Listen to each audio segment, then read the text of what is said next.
Welcome back. My name is Caitlin and I am doing a no buy here. One of the things that I've been doing is revisiting some of the things that I already have, refamiliarize myself with the products that I have because I have a lot of makeup and sometimes you forget about stuff when you're constantly buying new things. So now that this year I'm not buying anything new unless I've run out of something in a particular category, which for makeup is probably not going to happen at all. Like maybe mascara I might run out of, but everything else I don't have a need to buy anything new. One of the categories that I have a lot of and that I tend to forget about or it just sort of gets pushed to the back of the drawer is eyeshadow palettes. So I've just sort of been going through what I have. Sometimes I'll declutter, but a lot of times I am just like refreshing my memory of what I have so that I can hopefully get some more use out of it. I had gone through all of my Pat McGrath palettes and I ranked my motherships and I talked about the other Pat McGrath palettes that I have. But today I wanted to go through the Natasha Denona full size, the big square palettes, or the big palettes, the palettes that have like the bigger squares, not the midi size, basically. Good gravy. I kind of ranked them, but I mean these rankings could change really on any given day or depending on the use that I have of it. I find that these Natasha Denona ones, like sometimes I like the looks that I'll get using the full palette, but a lot of times I find myself reaching for like one shade from one palette and like another shade from another palette. So because I kind of just like to pull random shades from multiple palettes, I've been liking to use them for the custom eyeshadow palettes that I've been making. So although I kind of ranked them, they could really go in any order and I just, whatever type of look that I'm going for is kind of what I'll pull from. So starting at, I guess the bottom, just because I don't ever use it, is, does this even have a name? Oh, the Eyeshadow Palette 10. I don't even, honestly I don't know why I got it. All of these shades are stuff that already have pretty similar shades in like all of the other palettes that I have, so I didn't really need it, and because of that I don't really reach for it that often.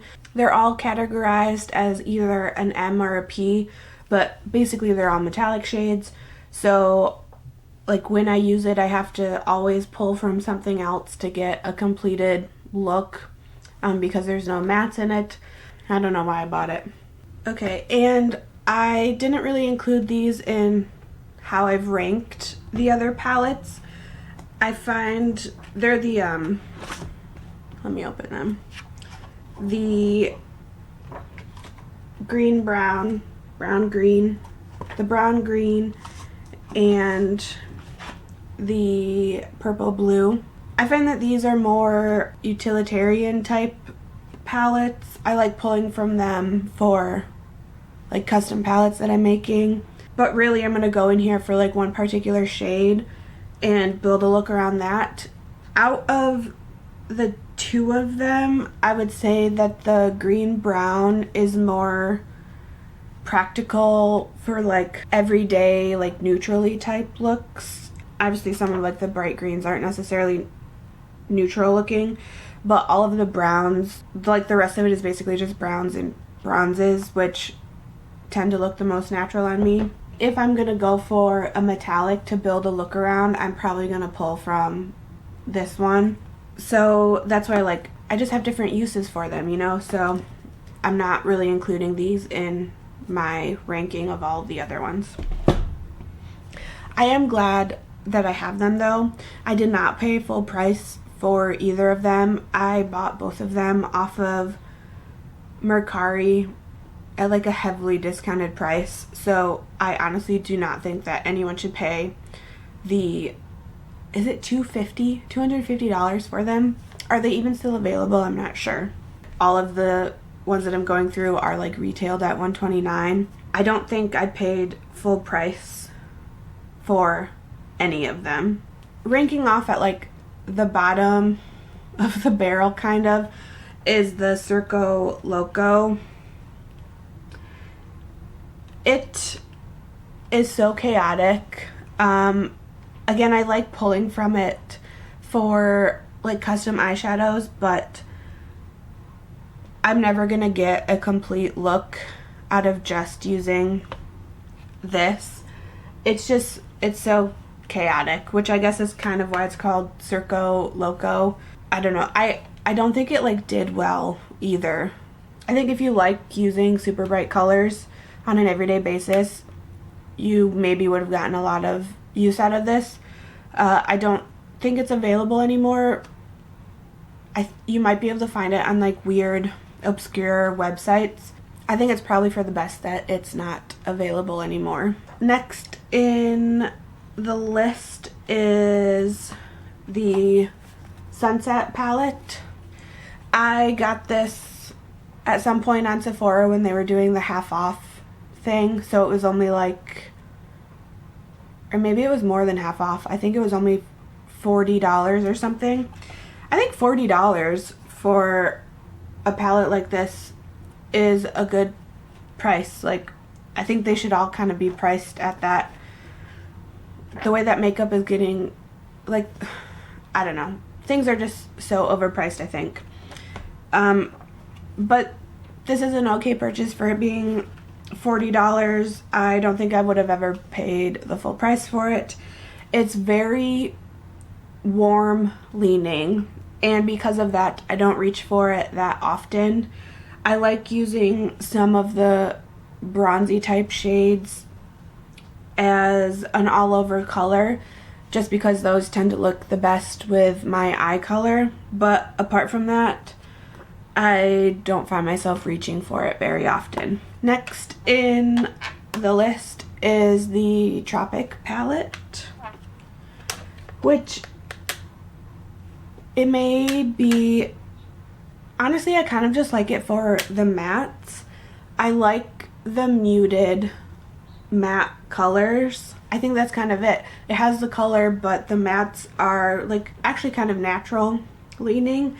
And I actually really like using the, what are the shade called? Gusty and Limoncello. They're really great like topper type shades. So if I'm going for just a really light look, I'll take one of the mattes and put it through my crease, and then take one of those two shades and do it all over the lid. I'm never going to use that metallic green. I'm probably never going to use the mint frost. And then these two pops of color, I like to do, sometimes I like to just do a color all over my bottom lash line and keep my upper lid pretty bare, or just take one of the like more neutral shades and put it through my crease.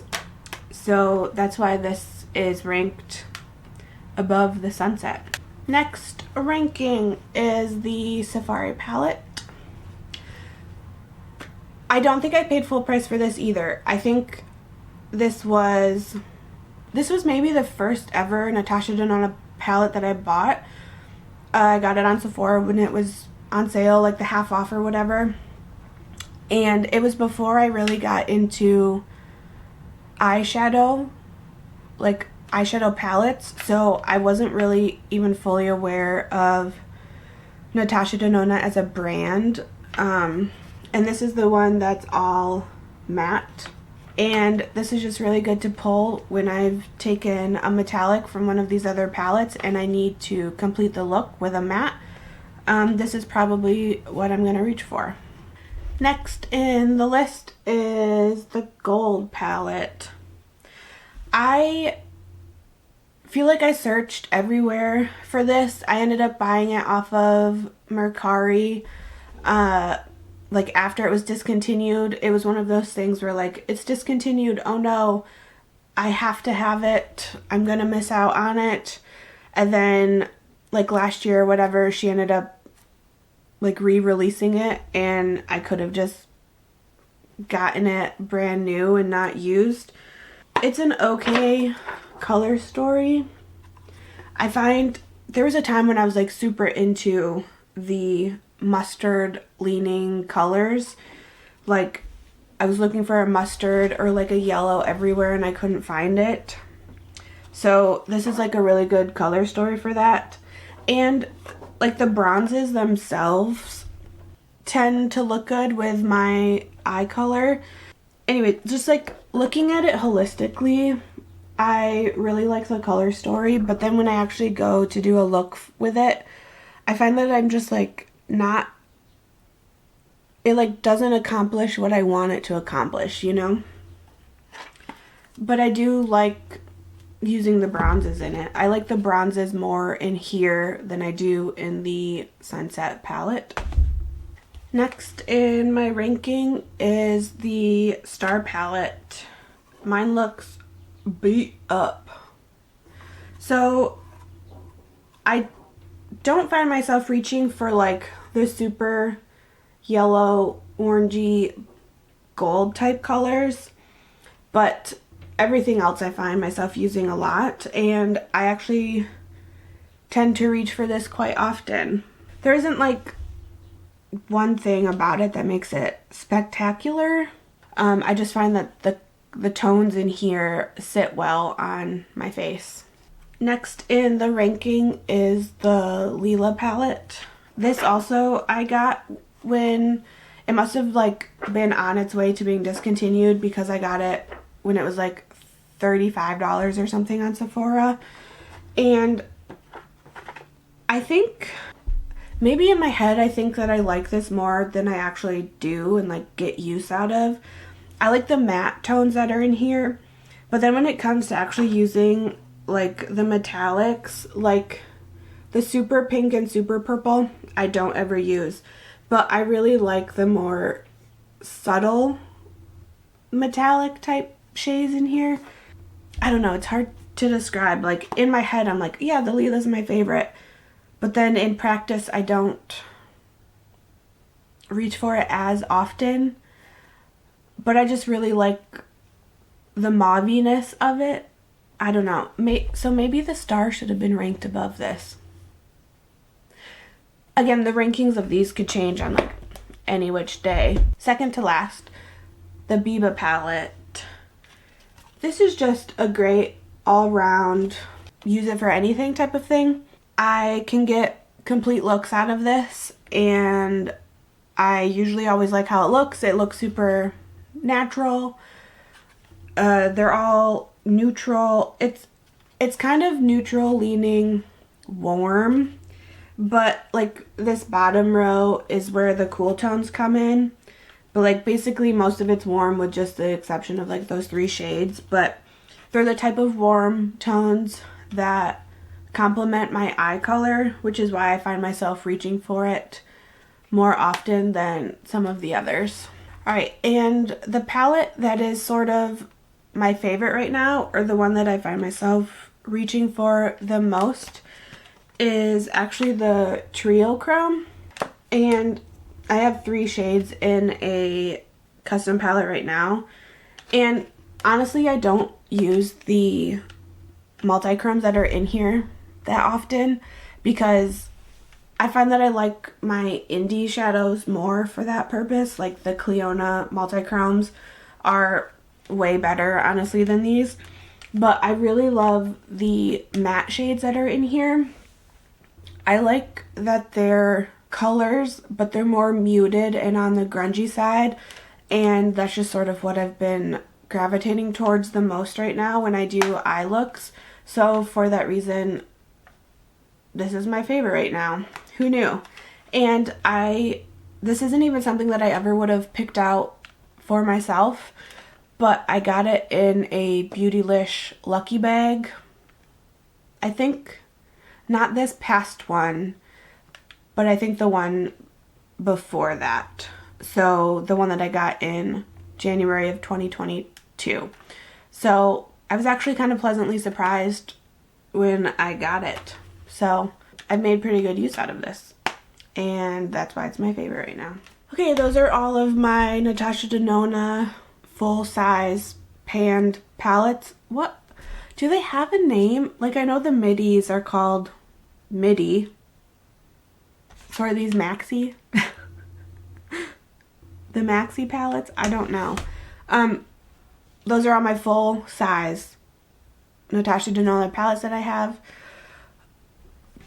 Was this useful to you at all? I don't know. Thank you for hanging out with me while I talked through them. If you like this kind of thing, then I hope that you will consider subscribing. I hope to see you in the next one. Have a good day. Bye.